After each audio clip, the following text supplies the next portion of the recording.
You're listening to The Bounding Box, where we talk about web development, geo development, and everything in between.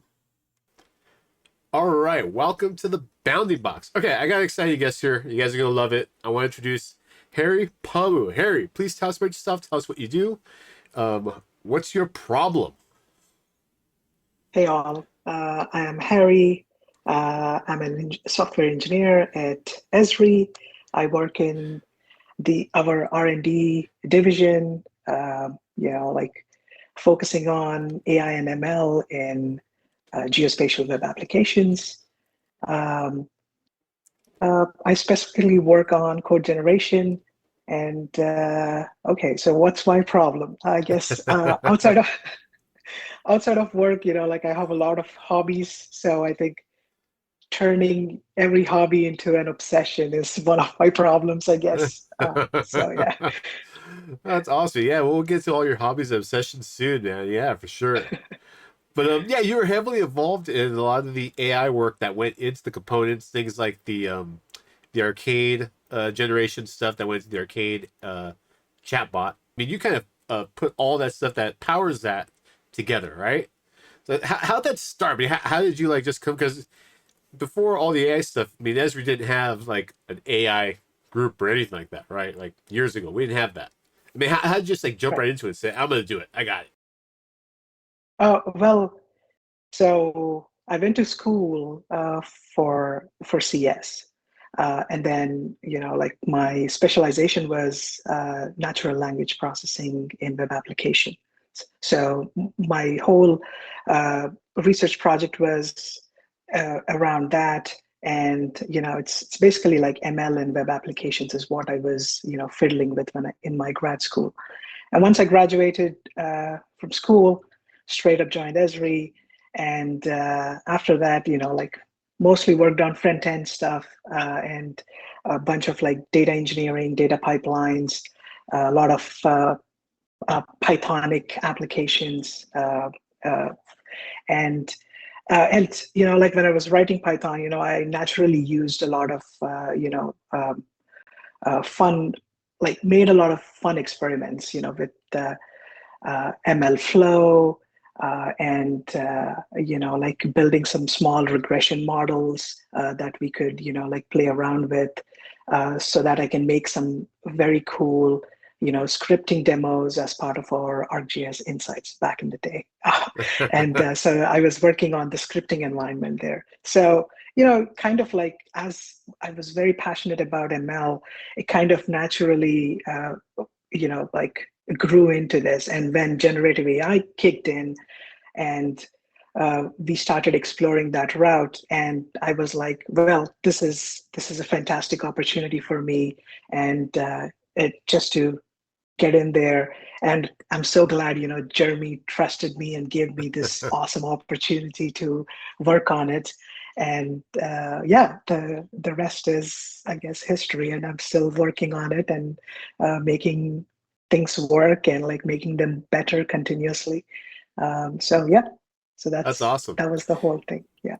Yeah, because prior to that, we had like the ML machine learning on the Python side. There's all the work that went into generating GAI data, model. the Yeah. GOI, generating data from video, images, and rasters, and everything else like that, which is very cool.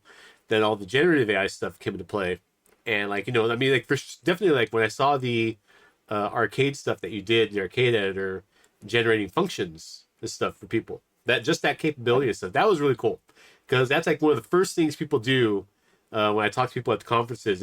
When they start using Chat GPT for stuff, they're like, "Oh no, I just throw in like a bunch of arcade stuff." And I'm like, "Hey, how can I get a function to do this or that?"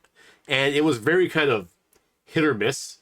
I think one of the True. first times when ChatGPT came out, I did the same thing, and I sent the stuff to Christian. I was like, "Hey man, ChatGPT gave me this arcade function." He was like, "Those functions don't even exist." Like, I don't know Right. where it came up with this stuff. It's just like creating things out of nonsense, right?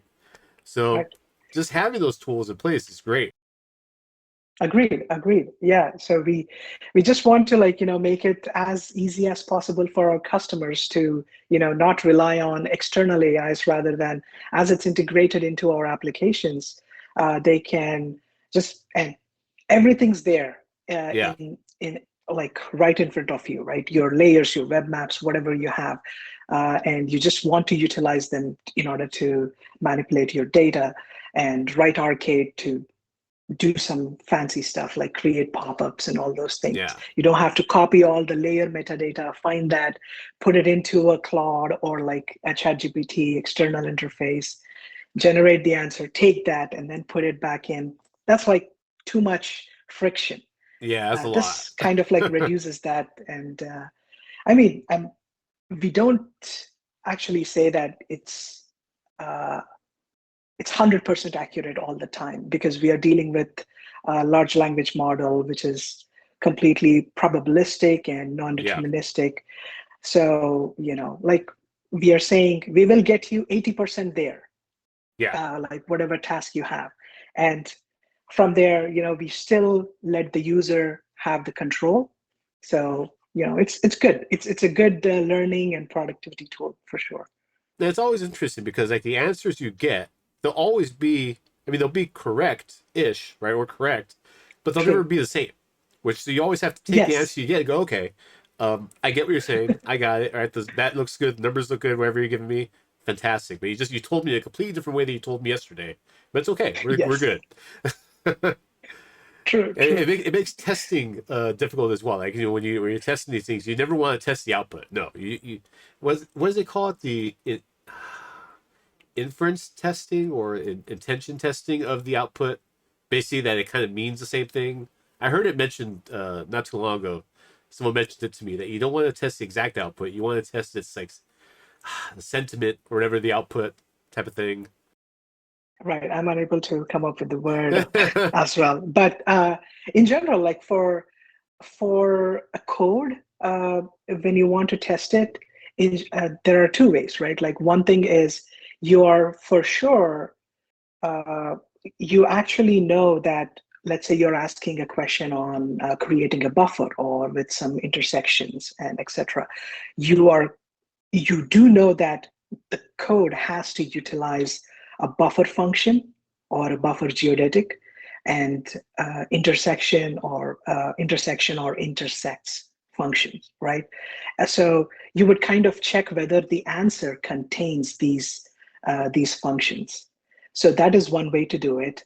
And the other way is, of course, like, if we have a compiler in our hand, we would, as soon as it generates the code, we would kind of like let it compile, execute, and then the resultant answer, if it is the exact same or not. But Nice. again, coming back to pop-ups, it's completely different, right? You can't compare the outputs of the pop-ups, Yeah. whether they are same or not, because they can be sometimes fancy, sometimes ugly, sometimes no borders, sometimes Right. borders. So yeah, it's kind of like an interesting challenge for testing as well, I would say. Yeah.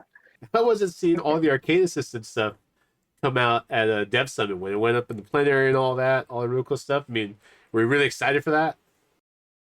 Yes, yes, of course. I think the first time it was premiered was at the UC, and Jack himself said on the stage with Sud that Arcade Assistant was his favorite of all, so which was like pretty amazing.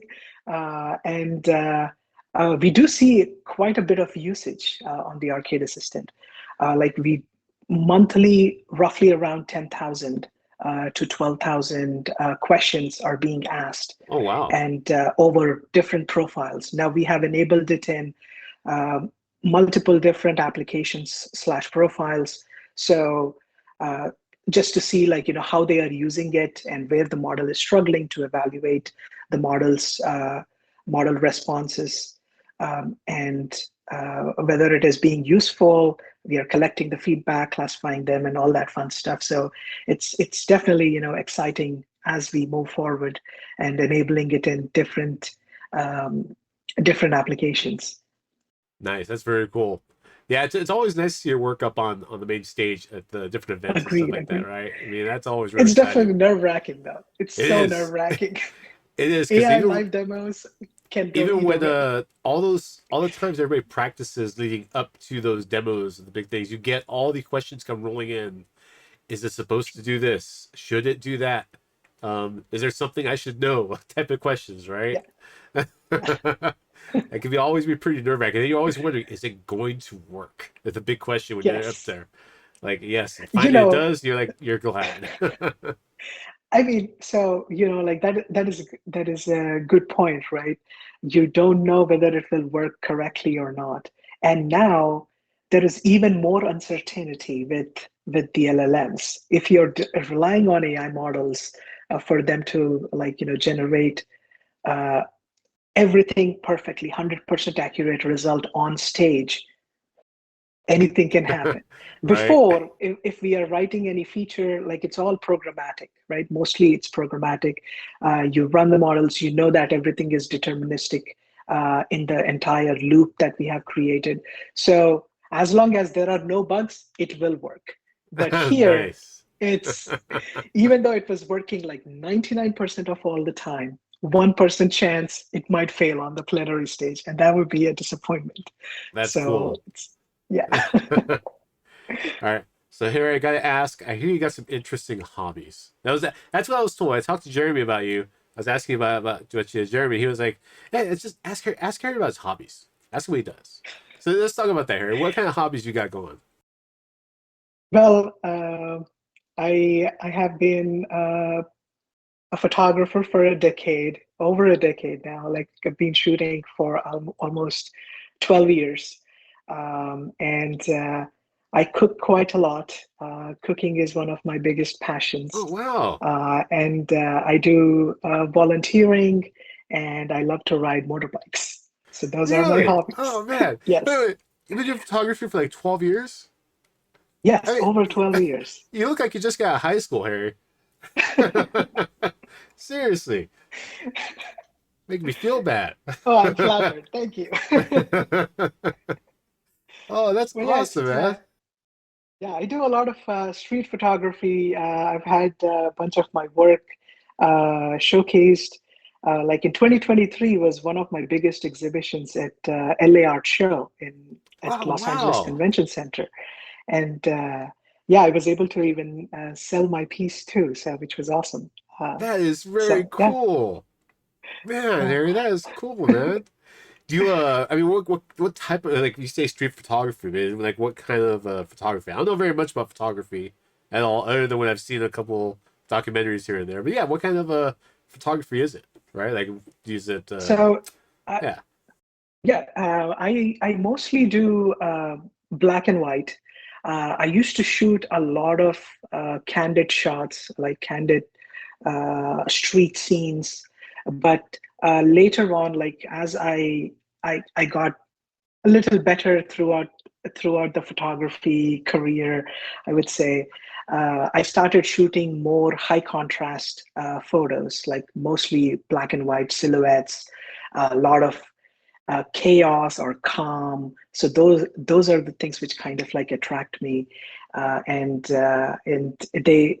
I just love the way they look as well, and and so yeah, that's what I do. I do like street.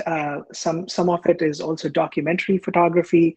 I do cover a lot of some of the like volunteering, motorbike rides, charity rides, those, and also like cooking events. I love shooting food photos too.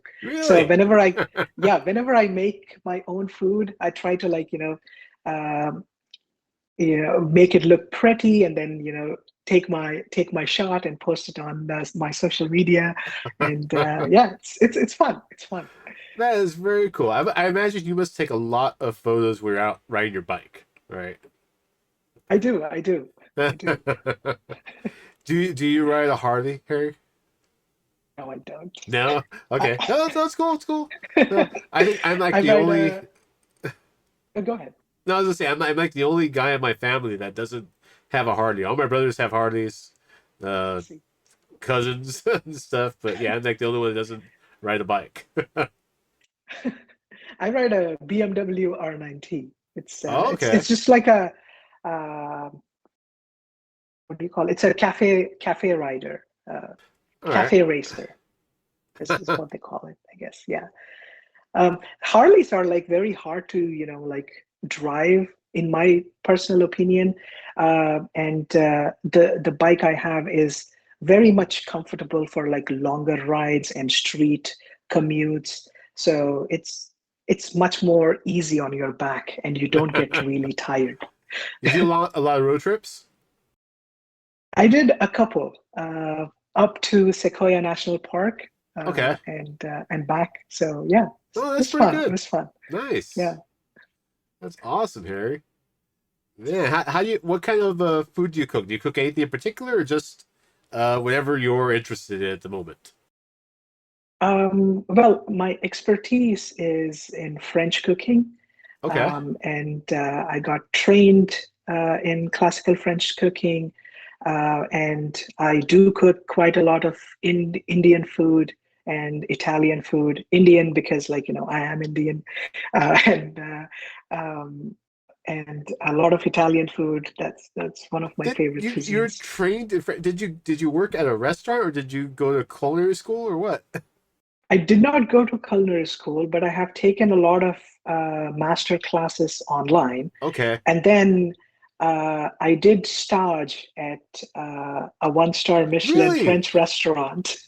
God damn, And that's Harry. where, so that's where like they taught me, a lot of techniques. So like I used to go to their kitchen like whenever I had time over the weekends, and they used to like, they were some of the exceptional people I've ever met. They were very kind and like, taught me everything. They didn't bully me or anything. A lot of Oh, people nice. say, there are a lot of like, these bad reputation around the kitchens, right? But this place was pretty fantastic. And then stage is basically like an apprenticeship, right? And usually they do the stage, they let you do the stage if you are getting hired as a full-time cook. Okay. That is part of your interview. So they would let you stage for an entire day. They would give you all the tasks, and then at the end of the day, they would kind of evaluate you how you did. If you did well, and if they are happy with you, then they would give you the full-time prep cook, dessert cook, pastry cook, whatever position you wanted. But in my case, I wasn't looking for a full-time job, and I just wanted to go and like learn, and if I can do a good job and help them out, I'm good. And they first declined it, but then later, I was able to like um recreate their own dish that they have on their menu, and sent it over to them like on social media, like to the exec chef when they were looking for pastry cooks and like prep cooks, and asked if I could come and stage again, and they were like, "All right, come over, get your knife, Wow. get your non-slip shoes, and show up." And I until that moment I didn't even knew what non-slip shoes were. I was just thinking about just wearing my, like whatever Nikes and just going in. Yeah. But yeah, went in. First day got absolutely destroyed. My back gave up. It was horrible. Oh, And they do that every single day like a robot. So I have mad respect for them. It's just, it feels like it's definitely a noble profession, I would say, yeah. yeah, Yeah, every time I because, think about chefs and cooking, I'd read Kitchen Confidential years ago, and that's like all I think of. oh, Like it's just a that's one of rough my favorite roughnecks to books. the kitchen, right? Everybody's smoking and yelling at each Yes. other, trying to stab you, right? But no, it sounds like you had a great experience. That's some hustle, Harry. That is definitely some hustle, man. Respect, seriously. Oh, thank you, thank you. I went back so many times. So after that, and then they always used to call me they call me the professional stage, and because that's what I just do, like just stage and get out. I don't work full time, but I learned a lot of things, and I made some really good uh, friendships and like connections along the way. So I'm grateful for the opportunity that they have given me. Oh man, Harry, that is awesome. All right, Harry. Well, I want to be respectful of your time here, Harry. I know you got a lot of work to do, man. You got some code to write. but, Yes.